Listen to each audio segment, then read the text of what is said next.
Hey friendo, Steve here. Welcome back to the channel. So with all the news about the big WWE Board of Directors investigation into Vince McMahon doing hush money stuff, business news, I kind of feel like the return of Brock Lesnar on SmackDown last week was sort of met with a big whatever.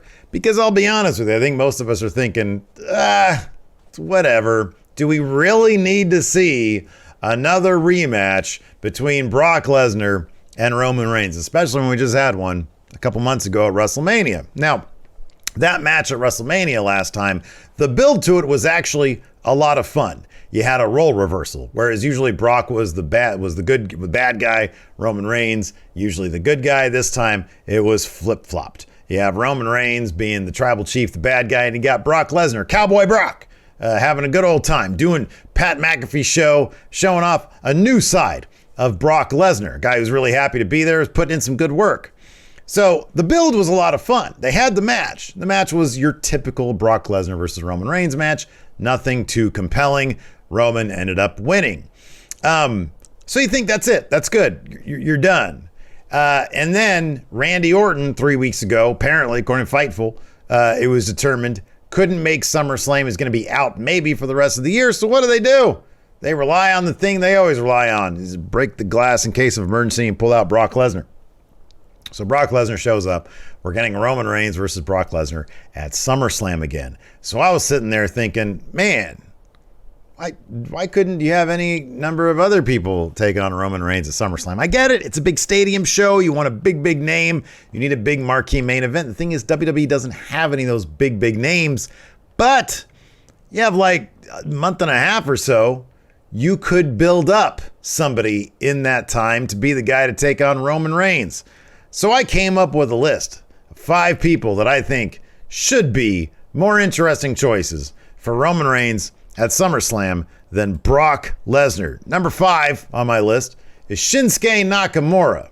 Now, they teased this a little while ago after the Usos were responsible for taking out Rick Boogs, Shinsuke Nakamura's best friend. Shinsuke had a little face-off with Roman Reigns, and they never really revisited that. Like, he helped out Matt Riddle on his quest to dethrone Roman Reigns, but we all saw where that got them. So that didn't happen. And then Shinsuke really has not revisited that. Now he's about to take on Sami Zayn on SmackDown this Friday for a spot in the Money in the Bank. I guess he might have an outside shot of winning that, but that's not going to happen. So I think Shinsuke Nakamura is also that kind of guy that the fans are kind of just sort of have always been waiting. Ever since he had that wildly successful NXT run, they've always been waiting for him to get that push. He had a brief one when he won the Rumble and he feuded with AJ for a couple months, almost won the WWE title, but never did.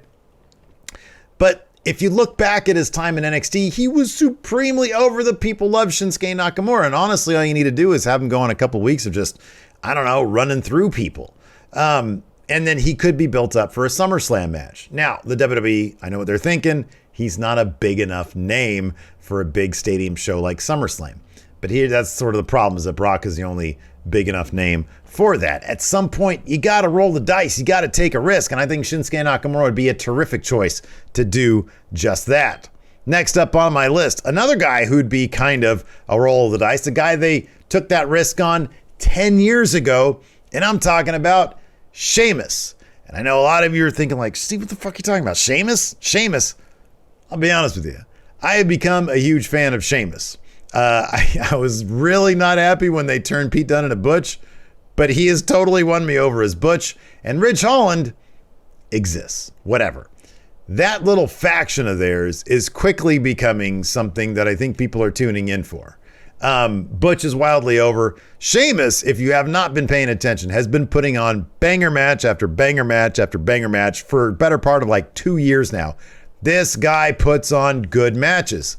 And I feel like that's a group that the crowd wouldn't mind seeing them go to the next level. They wouldn't mind seeing Butch try to take out both the Usos in one shot, or Butch try to take on Paul Heyman. How fun would that be? And to see Sheamus go from a bad guy to what would be a good guy against Roman Reigns, I think the crowd would probably be into that. I think they might enjoy that. Again, Sheamus is not a big marquee name that could headline a stadium show, even though he is a former WWE champion, is a former World Heavyweight champion, former US champion, probably former Continental champion, former tag team champion multiple times over. He's kind of done everything, but he's always just been considered by WWE after his first couple title reigns as a really good hand. I think Sheamus is terrific, though, and this is actually a feud I would love to see. Unfortunately, with Roman Reigns' smaller, shorter schedule, I don't think that'll ever happen. But it's like this guy just sort of went to a draw of sorts with Drew McIntyre to get into Money in the Bank. Why not give him a title shot? Because Drew's going to get a title shot in September at Clash at the Castle. Come on, man, build Sheamus up. I think he's terrific. And they've been feuding with the New Day far too long now. Anyways, moving on to the next name on my list, Vince McMahon. Fuck it, why not, right? He's giving himself a push right now. He's showing up on TV all the time. He's got a pep in his step. Clearly, he's in good physical shape. He's a specimen. He was at WrestleMania. He took a stunner from Stone Cold Steve Austin. He wrestled a whole ass match against Pat McAfee, and he won. Right? Didn't that happen? Something like that. Anyways, Vince McMahon versus Roman Reigns. Vince wants one last big hurrah before he's yanked out of that CEO and chairman position. Give him a Summerslam main event. Tell me that if they put Vince McMahon on that poster with Roman Reigns, that tons of people will be like, whoa, what? This guy's under investigation. He can't have a match at SummerSlam. People would show up for this. And then you don't have to have the actual match. You can have him have a proxy of some sort. Somebody, Austin Theory, somebody comes out for him, and Roman Reigns wins, and it's a big debacle, and it's stupid, but it's wrestling. It's entertainment. Who cares if it's stupid? Moving on. Number 2, Stone Cold Steve Austin. So Stone Cold put on a surprisingly, shockingly good match against Kevin Owens at WrestleMania. He was in phenomenal shape. He was doing really great work. He worked both nights. He gave Vince McMahon a stunner night too. Everybody still loves Stone Cold Steve Austin.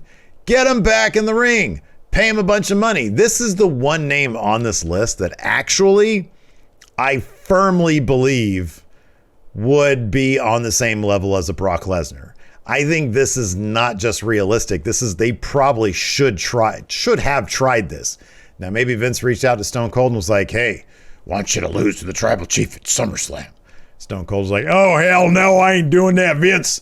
I'm not doing the job right now. I'm not doing the honors. But how fun would this be? Remember back in the day when Stone Cold laid a bunch of bear traps backstage for, I don't know who it was, like Vince or whoever it was. And he was hunting people. How great would it be if he was doing that to the Bloodline? That'd be a lot of fun. You'd have some great promos. Crowd would be huge into this. This is actually a solidly good idea. I don't know if I really want to see a Stone Cold Steve Austin match all that often, but business-wise, it's actually a really good idea. My number 1 name on this list is one that I feel like the crowd, actually that should have been my number 1, but I'll just toss this one out here too. The guy has been gone for a little while. A guy who had a terrific 2017 against Roman Reigns. And again, this Roman Reigns run right now is all about what? It's about ticking off his losses from the past. And this is a guy that Roman Reigns has beat before. But back in 2017, Roman Reigns had a real tough time with him. This guy was a nightmare. He was a monster. He was a monster among men. Why doesn't WWE bring back Braun Strowman? Look, I don't need to see Braun Strowman back on a regular basis, and I don't really want to see the Braun Strowman that we saw last time we saw him. Although, the last match he had in WWE was that triple threat against Drew and Bobby Lashley, I think, and he was throwing himself all over the place. It was a lot of fun. But I want that mindless monster, intent on destruction Braun Strowman we had back in 2017. You can revisit that really terrific feud he had against Roman Reigns, and maybe just on the gimmick nature of his return, tickling the recent history nostalgia bone, if you will, people would tune in. They'd check out the stadium show for SummerSlam. He could be a big attraction that Roman Reigns could beat, and then move on to the next thing, whatever that is, I guess Drew McIntyre in September. I think this is actually a pretty good idea. Evidently, they've decided not to reach out to Braun Strowman. Maybe Braun Strowman doesn't want to do WWE anymore. Maybe he's happy controlling his own narrative. He certainly seems happy. He's in phenomenal shape. And kind of feel like this is not a terrible idea. Braun Strowman. Of course, the big problem is None of these names are the name that Brock Lesnar is, with the possible exception of Stone Cold Steve Austin. But obviously, he's not looking to be an active wrestler right now. Brock Lesnar still seems to enjoy wrestling. He seems to enjoy doing this. He's probably making a mint off of being the emergency use guy. Maybe the idea here is Roman didn't necessarily win clean last time, and this is an opportunity for Roman to get a clean victory over Brock Lesnar. I get it. From a marketing perspective, I get it. From a business perspective, I get it. You want to pop those numbers on Peacock, and you want to try to sell out a stadium. That's not going to be easy. But I feel like even if you add one of these other names, and let's say Stone Cold Steve Austin isn't against Roman Reigns, you see if Stone Cold will come back for some other match against somebody else, or even just to be there and host a segment.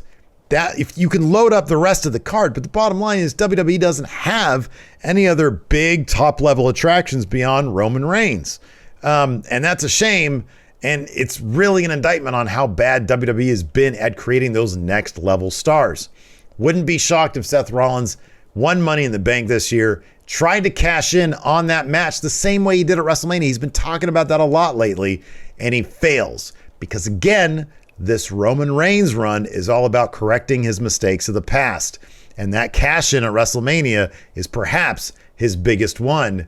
And now he has an opportunity to thwart the cash in of Seth Rollins in a match against Brock Lesnar, just like a WrestleMania 31. By the way, it was an amazing moment. I was there. Anyways, that's what I think. Let me know in the comments below. Are there any other names I missed out that you'd like to see take on Roman Reigns at SummerSlam that isn't Brock Lesnar? Do you think Brock Lesnar makes sense? Let me know in the comments below. Thanks so much for watching. Check out this other video right here.